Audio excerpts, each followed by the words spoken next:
अस्सलाम वालेकुम, this is Sonia Satti and you watching Sonia Satti YouTube channel.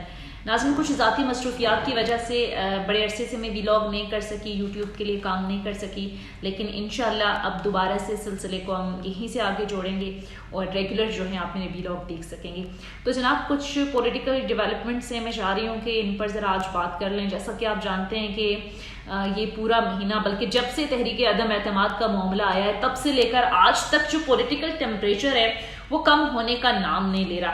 अब सूरत हाल ये है कि एक बार फिर इमरान खान साहब ने कह दिया है कि इस्लामाबाद की तरफ हम लॉन्ग मार्च करेंगे, और खान साहब ने ये कहा है कि वो पूरी ताकत के साथ, पूरी स्ट्रेंथ के साथ अब आएंगे, और वो कहीं ना कहीं इस गलती को एडमिट कर रहे हैं, तस्लीम कर रहे हैं कि पूरी तैयारी नहीं थी हमारी।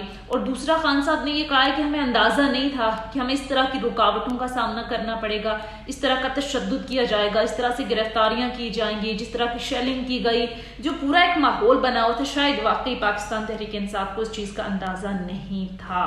अब गवर्नमेंट ये कह रही है कि आप चाहे तशद्दुद करें, चाहे हमें रोकें, चाहे हमारी गिरफ्तारियां करें, हम हर सूरत जो है वो इस्लामाबाद पहुंचेंगे, एहतजाज करेंगे।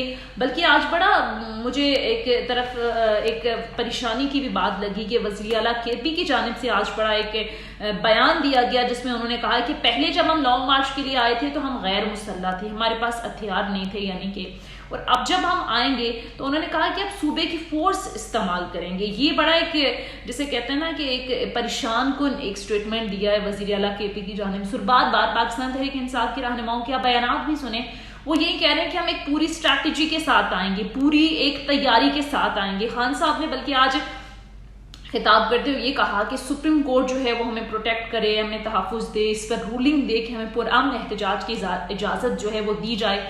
अगर सुप्रीम कोर्ट इस पर कोई फैसला नहीं देती, कोई रूलिंग नहीं देती, तो फिर खान साहब ने कहा कि हमारी स्ट्रैटेजी दूसरी होगी, और दूसरी हिकमत अमली अब यही हो सकती है, क्योंकि दूसरी तरफ हुकूमत भी एक इंच पीछे हटने को तैयार नहीं है। राना सनाउल्लाह साहब के बयान देखें तो वो तो ये कह रहे हैं कि हम पहले से ज़्यादा भरपूर ताकत के साथ, पहले से ज़्यादा एक हिकमत अमली के तहत जो है वो इस मार्च को रोकेंगे। तो सूरत हाल सीधी सीधी हमें तसादुम की तरफ जाती हम देख रहे हैं, लेकिन ज़ाहिर आने वाला वक्त बताएगा कि लॉन्ग मार्च की नौबत आएगी भी या कि नहीं। क्योंकि दूसरी तरफ खबरें ये भी हैं कि हुकूमत के अंदर भी इस सारी सूरत हाल को लेकर काफ़ी तशवीश पाई जा रही है। जाहिर है अब इस्लामाबाद की सड़कों पर 2-4 हज़ार लोग भी आ जाते हैं तो फिर ये गवर्नमेंट के लिए जो हुकूमत वक्त होती है उसके लिए परेशानी का बायस बन सकते हैं। अब एक तो बात यह है कि खान साहब ने सुप्रीम कोर्ट से ज़ाहिर कहा है कि वो रूलिंग दें, पुरअमन एहतजाज की हमें इजाज़त दी जाए। लेकिन अगर सवाल ये पैदा होता है कि सुप्रीम कोर्ट की जानिब से कोई क्लियर इस तरह की इंस्ट्रक्शंस नहीं आती जो खान साहब चाह रहे, तो फिर सूरत हाल क्या होगी? क्या मुल्क एक महाजराई की तरफ जाएगा? क्या सियासी तसादुम बढ़ेगा?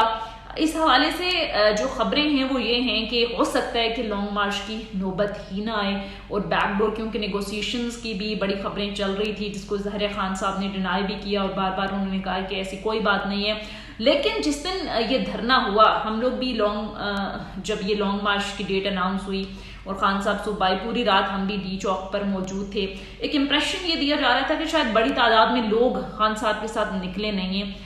मैं गवाह हूं कि बहुत बड़ी तादाद लोगों की डी चौक पर जमा हो चुकी थी, लेकिन जिस अंदाज में शेलिंग की गई, कारकुनान के ऊपर एक किस्म का जुल्म किया गया, तशद्दुद किया गया, क्योंकि उस मार्च के अंदर मैंने मासूम बच्चों को भी देखा, खवातीन को भी देखा, बच्चियों को भी देखा, बुजुर्गों को भी देखा, स्पेशल जो अफराद हैं उनको भी देखा। तो एक जोश और जज्बा था कारकुनान के अंदर। मैं देख रही थी कि जब आंसू गैस की शेलिंग की जा रही थी भरपूर तरीके से, और मैंने तो ज़िंदगी में फर्स्ट टाइम एक्सपीरियंस किए हैं आंसू गैस के जितने वो सख्त होती हैं, और जिस अंदाज में लोग उस चीज़ को फेस कर रहे थे, तो मुझे लग रहा था कि ये जज्बा और ये जुनून रुकने वाला नहीं है। पूरी रात कारकुनान वहां पर शेलिंग फेस करते रहे, और तकरीबन 2-3 बजे के करीब सूरत हाल ये थी कि क्योंकि थक गए थे और खान साहब का भी कुछ अता पता नहीं था। कंटेनर पर डी चौक पर जब लोग मौजूद थे तो वहां पर मैंने कोई ऐसे मेन लीडरशिप भी नहीं देखी, जो कि कारकुनान का एक होता है ना कि आप लहू गरमा रहे हैं, कारकुनान से खिताब कर रहे हैं, कोई ऐसी सूरत हाल हमें नजर नहीं आई। बल्कि कंटेनर पर बस पाकिस्तान तहरीक इंसाफ के जो पार्टी तराने वही लगाए जा रहे थे, और वही कारकुनान को बार बस एक अनाउंसमेंट हो रही थी स्टेज से कि खान साहब जो है कुछ ही देर के बाद पहुंचने वाले। तो कारकुनान का तो जोशो जज्बा वहां पर उरूज था, दीदनी था, वो किसी सूरत पीछे हटने को तैयार नहीं थे। बल्कि वहां पर मौजूद कुछ लोगों से मेरी बात हुई, उन्होंने कहा हम खान साहब का इंतजार कर रहे हैं और जितना हमें यहाँ पर बैठना पड़ा अपनी फैमिलीज के साथ, बच्चों के साथ, तो हम बैठेंगे। लेकिन सूरत हाल ये हुई कि खान साहब अगर मैं गलत नहीं हूँ तो तकरीबन 6-7 बजे के दरमियान जब पहुंचे वहां पर, तो चूंकि पूरी रात कारकुनान शेलिंग खा खा के, खासकर जो पिंडी इस्लामाबाद के लोग थे या गिरदो नवाह के लोग थे, वो काफी हद तक घरों को निकल गए थे, इस वजह से कि खान साहब को शायद आने में वक्त लग जाए। 3 बजे की कॉल दी थी और वो 3 बजे से लेकर शाम तक फिर पूरी रात कारकुनान ने वहां सड़कों पर गुजारी। और सुबह कुछ लोग आसपास के जो थे वो अपने घरों को चल दिए थे ताकि दोबारा फ्रेश होकर नाश्ता करके वापस आए, क्योंकि खान साहब के बारे में कुछ पता नहीं था कि वो कितनी देर में पहुंचेंगे। तो जब खान साहब वहां पर पहुंचे तो इतनी बड़ी तादाद में लोग वहां पर मौजूद नहीं थे, क्योंकि लोग जैसे मैंने कहा कुछ आराम के लिए, कुछ घरों को, कुछ अपने रिलेटिव्स के लिए की तरफ निकल गए, इस वजह से शायद कि खान साहब के बारे में कुछ पता नहीं था। और अब यकीन कीजिए जब खान साहब ने अपने एक मुख्तसर सा खिताब किया और उन्होंने ये कहा कि 6 दिन का उन्होंने अल्टीमेटम दिया, और जब लोगों को पता चला कि खान साहब आ गए और जब हम लोग वापस घरों को निकले तो हम देख रहे थे कि लोग जोक दर जोक वापसी, हालांकि खान साहब ने कह दिया था कि 6 दिन के बाद वापस हैं, लेकिन फिर भी हम देख रहे थे कि लोग जो कि घरों को इस वजह से चले गए थे कि खान साहब जब वापस आएंगे, तो वो फिर बड़ी तादाद में हमने देखा लोगों को वापस आते हुए। पर इस पर बहुत ज़्यादा तनकीद भी हुई और लोगों ने अपने अपने तौर पर बहुत सारी बातें की कि शायद इस वजह से लॉन्ग मार्च जो है वो धरना नहीं दिया खान साहब ने कि लोग बड़ी तादाद में वहाँ पर पहुँचे नहीं हैं। एक तो रुकावटें थी, एक तो जिस तरीके से तशद्दुद किया जा रहा था, कुछ मरने की भी खबरें आ रही थी, कुछ अजीब व गरीब किस्म की वीडियोज़ भी सामने आ रही थी। और खान साहब का ये मौक़िफ़ है कि ज़ाहिर है मैं नहीं चाहता था कि मैं अपने लोगों को अपने इदारों के सामने खड़ा करूँ, तो इस वजह से मुझे वापस जाना पड़ा।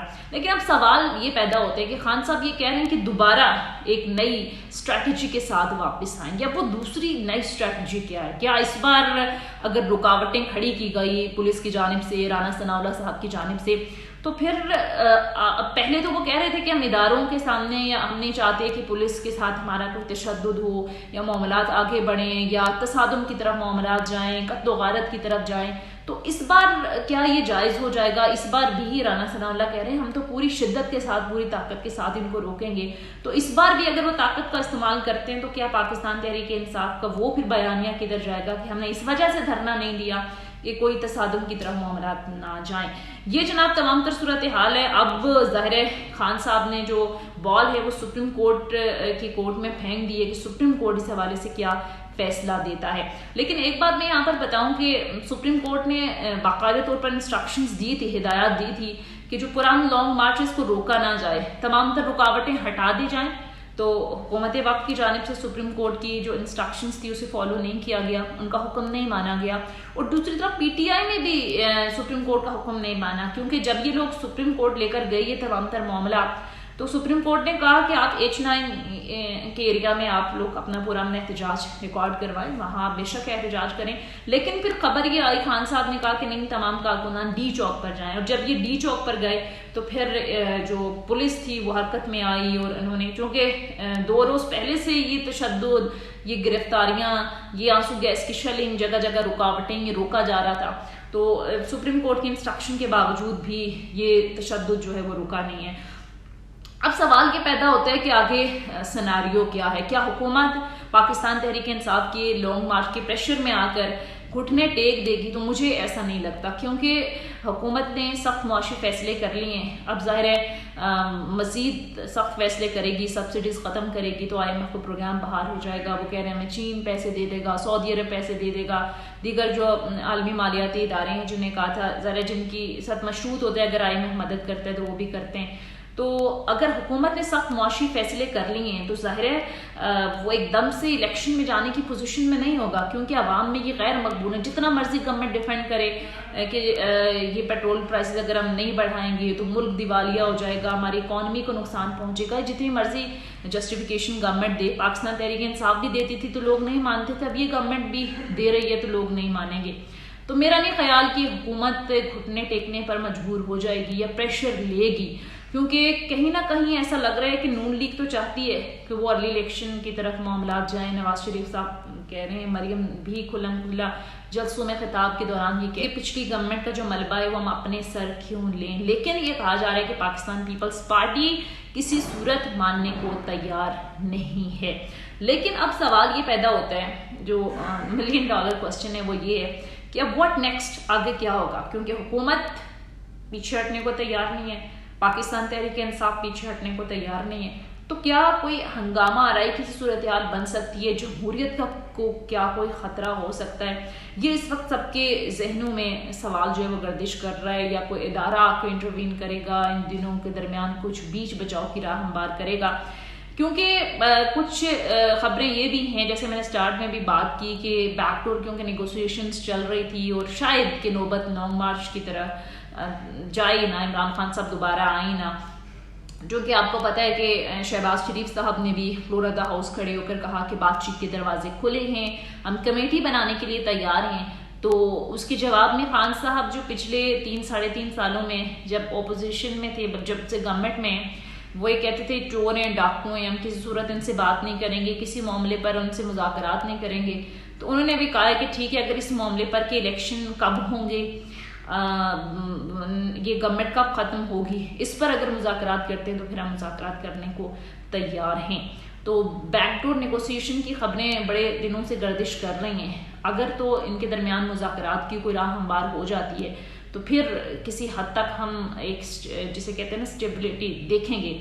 लेकिन अगर तो इनके दरमियान कोई मुज़ाकरात नहीं होते तो फिर सूरत हाल संगीन हो सकती है। खासकर इस बयान के बाद ये खदशा मजीद बढ़ गया है। KPK के आज वज़ीर आला ने जो बयान दिया है कि हम सूबे की फोर्स विफाक के खिलाफ इस्तेमाल करेंगी।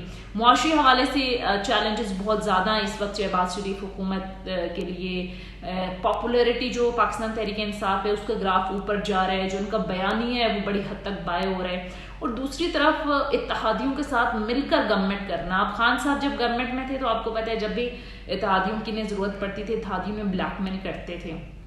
ये सिचुएशन अब शहबाज शरीफ साहब के साथ भी है। और ख़बरें ये कि मौलाना फजलुर रहमान पाकिस्तान पीपल्स पार्टी की डिमांड्स हैं कि कम होने का नाम नहीं ले रही। तो इस मुश्किल सूरत हाल के अंदर, जहाँ सख्त मुआशी हवाले से सूरत हाल इंतहाई तशवीशनाक है, इंतहाई ख़राब है, ऐसा नहीं है कि IMF का प्रोग्राम बहाल हो जाता है तो कोई बहुत अच्छी खबरें आना शुरू हो जाएंगी। अगर IMF का प्रोग्राम की बहाल हो जाते हैं, एक किस्त हमें मिल भी जाती है, फिर भी आगे हमारे लिए मुश्किलात बहुत हैं। आगे महंगाई मज़ीद बढ़नी है, ये सब्सिडी उन्होंने पूरी ख़त्म नहीं की, अभी तो पेट्रोल मज़ीद बढ़ना है, महंगाई का बोझ मज़ीद आम आवाम पर पड़ना है। फिर इत्तेहादियों की ब्लैकमेलिंग अलग है, फिर ये जलसे जुलूस की पॉलिटिक्स अलग है। तो ये चैलेंज जो है और ये सारी सूरत हाल, ये प्रेशर शहबाज शरीफ हुकूमत के लिए भी बर्दाश्त करना वैसा लग रहा है कि मुश्किल है। बहरहाल पंजाब के हवाले से अब एक अच्छी खबर ये है कि थोड़ी सी वहाँ पर कशीदगी कम हुई है और सदर मुमलिकत ने आज वलीउर रहमान को गवर्नर पंजाब बना दिए। आइनी हवाले से 12 करोड़ का सूबा, एक बड़े इस पर सवालात उठ रहे थे, लेकिन कि काबीना नहीं है। वज़ीर आला पंजाब के हवाले से कुछ अता पता नहीं है, क्योंकि इलेक्शन कमीशन मुनहरिफ अरकान के हवाले से फैसला सुना चुका है, सुप्रीम कोर्ट कह चुकी है कि उनका वोट शुमार नहीं होगा। तो फिर सवाल थे कि किस हैसियत से वज़ीर आला पंजाब अभी भी उठ रहे हैं, कर रहे हैं वहाँ पर गवर्नमेंट। और गवर्नर पंजाब तो खैर आज तैनात हो गए हैं, जिसके बाद वहाँ की काबीना के नाम भी सामने आ गए, काबीना भी फाइनल हो गई है।